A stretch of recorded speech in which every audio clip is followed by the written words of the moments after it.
Hi there, and welcome to another Solid Review. My name is Briston Brown, also known as Solid Zaku, and in today's episode, I'm going to be doing a review on the Build-A-Bear Rarity, as well as the Build-A-Bear Small Fries Sweetie Belle and Scootaloo. So now, I'm just going to jump straight to the point because, as very similar to the other Build-A-Bear ponies, there's not much I can say about pros and cons about Rarity, which I have not already mentioned in previous videos. But there are some minor differences with this one though. So quickly, I'll just run over with the pros and cons. At the moment for pros, Rarity is affordable. She's $25, just like majority of the Build-A-Bear ponies. That's really great. She makes a wonderful gift for anybody. Kids, friends, family, bronies. She's great. In addition to that, she's fantastic looking. She's gigantic, cuddly, and fluffy, depending on how you build her. Now, there are some cons with her. Just like all the Build-A-Bear ponies, she's not show accurate. She might be too big for some kids. If you're trying to purchase her as a gift or for your kid, she might be a little too big. But again, I negate that by saying, hey, who wouldn't want a giant cuddly pony, you know? And Hasbro still maintains their singular one cutie mark policy. So, just like the other Build-A-Bears, Rarity only has her cutie mark on her left flank and not on her right flank. And lastly, tag positions, tag positions, tag positions. It's a little nitpick that I have, but tags on the ponies themselves kind of annoy me as a collector. Now, it's important to note that with my Build-A-Bear Rarity and alongside with Sweetie Belle, I didn't just buy a display model, I actually bought Snuggle versions of them. For those who don't know already, Rarity is my favorite pony of the main six, and Sweetie Belle is my favorite of the Cutie Mark Crusaders, and I thought it would be awesome to have a sister pair. So I actually bought Snuggle versions of them for me, just to throw around the house or snuggle with and cuddle with and all, and then I bought display models. So with that, I'll talk over, which is how I dubbed them, the Snuggle Rarity and Gala Rarity. And first off I want to talk about is the Snuggle Rarity.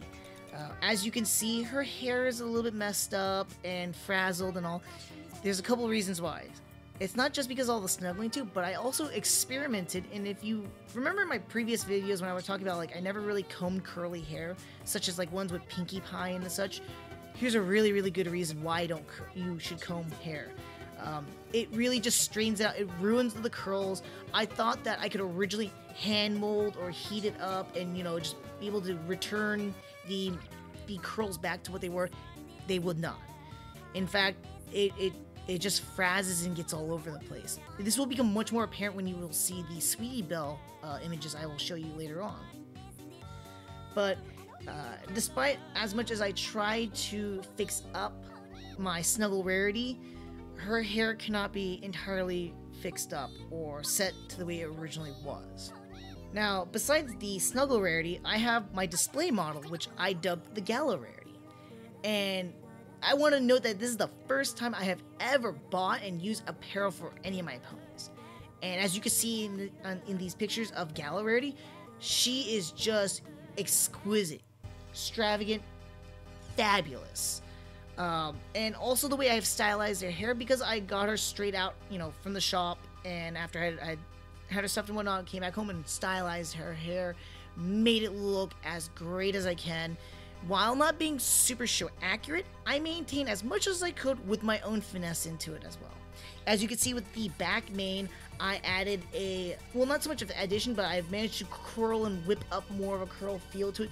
Something a la to what she has actually in the show with her down back mane being in the curls. And with the front curls, I managed to maintain this really nice little curl. A lot of heating and molding came with that. And I messed around, I played around with the colors too, as you can see. The what would be the midnight purple and just the traditional looking colored purple. I did a, color by color by color, look. And it looks wonderful if you ask me. I really like the way how I made my Rarity came out to be. As we're talking about the gala dress itself, beautiful, gorgeous. Looks amazingly wonderful, and the cool thing about it too is that there's an actual tail slot in the back of the gala dress just for Rarity's tail to poke out. So if you want to do that, which I did because I felt like it would be a shame not to show off her tail that I could still fix up around it, and I was afraid that it might bend her tail a bit and ruin it. So I did what I could to fix that. pulled her tail. It took a little while because I did not want to ruin her tail, but some minute combing and curling, I managed to get, again, with that show accurate kind of feel, but not so much so because, you know, it's not super curly, but curled her tail up and got this really nice look for her. All in all, Rarity is like the shining gem in my collection at the moment. Beautiful, extravagant, exquisite, and dare I say fabulous. Really love Rarity here. Now, we move on to the small fries of the Build-A-Bears, which is Sweetie Belle and Scootaloo. Now, this is not the first time that Build-A-Bear has done a small fry class for the My Little Pony series. In fact, they've done Spike. But unlike Spike, Sweetie Belle and Scootaloo actually have hair, and you can stylize them. So that's a little bit new. So let's just jump straight into the pros and cons about these two, and then I'll give a little bit more finer details. Now, with the pros, they're small. They are perfect for small children, you know, 5 and up. They're great for them. If your kids or other kids have complained about, like, oh, the Build-A-Bear ponies are so big, the small fries are perfect right there for them. Sweetie Belle and Scootaloo are just amazing. They're cute and adorable, at least to me and a lot of other collectors. I find them adorable and cute. And this is the higher point of it all. Unlike Spike, they are stylizable. Their hair is, you can just comb it, stylize it, fashion it the way that you want them to look like. While they won't look show accurate, you can still play around with it and make it the best that you could. Now, there are cons to these, and they're quite a bit more compared to the actual Build-A-Bear ponies, unfortunately. Number one on my list is that they're $15.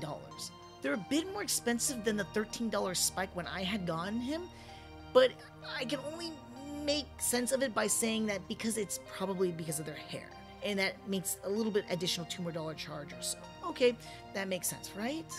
Not sure. You know, here's another hypocritical point. Their size. Because they are small, they're not ideal for adults. They're barely the size of my hand in a sense. They're small, tiny, not really something you can huggle and snuggle with or whatnot. But, you know, again, I go back to my previous Switch to Pros, which is saying, like, you know, they're perfect for children at least. Not so much so for adults. And this is the key and the most hurting point for them, in my opinion. It is that they are not balanced. What do I mean by this? I mean that their heads have much more stuffing in comparison to their bodies, making them very top-heavy. For any collector or person who wants to display these, this is actually kind of detrimental because these ponies will eventually fall forward or fall to their sides because of the weight of their heads. When I was talking it over to one of the Build-A-Bear cashiers, one of the ways they mentioned to me that can be fixed is that by bending the body and trying to spread out the legs to create a very tripod kind of stancing where it's a lot more focused, spreading out the legs to cover as much ground as possible, you can get them to stand. You can actually see in my Scootaloo pictures in the group photos that Scootaloo's legs are actually spread out a lot more in comparison to Sweetie Belle. That's because Scootaloo's head was heavier and she would fall over a lot more compared to Sweetie Belle. So this is some very, very hurting points for Sweetie Belle and Scootaloo. Now, here's the last one, and this one's more specific to Sweetie Belle, and that is the hairstyle. Again, as I mentioned earlier on, with the whole curly hair aspects, because Sweetie Belle has a curly-based hair plug set, it is incredibly difficult to stylize her hair. And if we're talking about show standards too, in the show she has more of a creamy, smooth texture type hair. Now, I'm not saying that it's not curly at all, but that's what Build-A-Bear went for. And by doing so, it makes it incredibly hard to stylize her hair. And again, with comparisons of the Snuggle Sweetie Belle and my display Sweetie Belle, you can see a very strong difference. You see, Rarity wasn't the first one I used the comb on, it was Sweetie Belle. And seeing what had happened to Sweetie Belle, I learned my lesson greatly. With Sweetie Belle, I tried to comb out her hair a lot and finesse it and pull it out because I wanted to achieve that smooth, creamy texture that is something similar to the show. In fact, what had happened was that her hair begins to frizz out, go all over the place, and no matter how much I tried to fix it or amend it, there's nothing I could do about it. her hair was long gone. And it was the, what if I try to do this to Pinkie Pie's hair? And after seeing this, I did a somewhat smaller experiment on my Snuggle Rarity, and I realized I was coming to the exact same conclusions.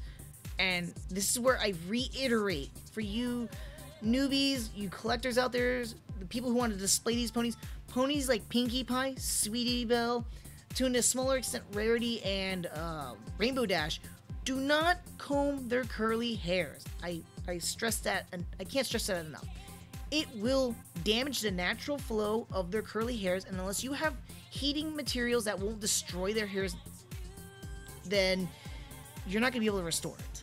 I've done everything I could to restore. I've even done hot water techniques, and I could not restore their hair. So as you can see with my Snuggle Sweetie Belle, she is far gone. I couldn't fix it, but that's fine because I use Sweetie Belle as a Snuggle, as well as, you know, I throw it at people. I throw her at people for fun, you know. Who wouldn't want, like, flying ponies being thrown around and stuff? It's funny stuff. But aside from that, what I did with my display Sweetie Belle, after learning the lessons from my Snuggle Sweetie Belle, is that I opted to do what I did with Pinkie Pie similarly, where I would mold or just push her hair around and try to use her individual curls to create a overall flow. While I was much more successful in her back mane, her front mane was very, very difficult, and I had to basically push off to the left side and not really give her this full hair feel.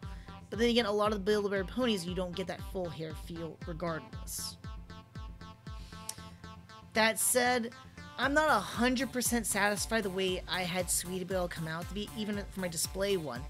But, you know, this is the best I could do, no matter how much effort I put into her. So it's like, you know, I'm happy with the way she is at this point, and, you know, I'll leave it be.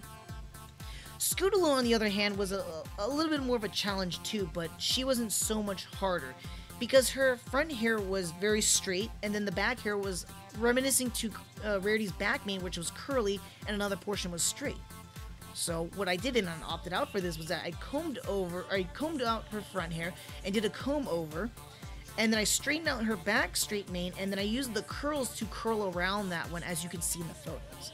For her tail is actually really, really curly, and I wanted to maintain that show accurate look and give it more that finesse, that curved L shape. So I just literally used the comb to straighten out portions of it, and then just hand molded it and heated it a bit, and then bam, got it to look that way. Again, not show accurate by any means necessary for these two ponies, but I still love them regardless, and they look fantastic, cute and adorable. So all in all, my simple words have to be like this: the Build-A-Bear Rarity is absolutely fantastic. I love her, especially with the gala dress. By far the best apparel for the ponies so far. I mean, the only other ones I felt like I actually did want to buy clothing for was for Rainbow Dash, because her gala dress looked very, very extravagant and beautiful. But I did not feel like I wanted to have Rainbow Dash in her gala dress. But Rarity, it was kind of like a no-duh for me. And Sweetie Belle and Scootaloo, great additions to the small fry class for the My Little Pony set, but they're not that amazing, but they're great to have, and they're perfect for the collection.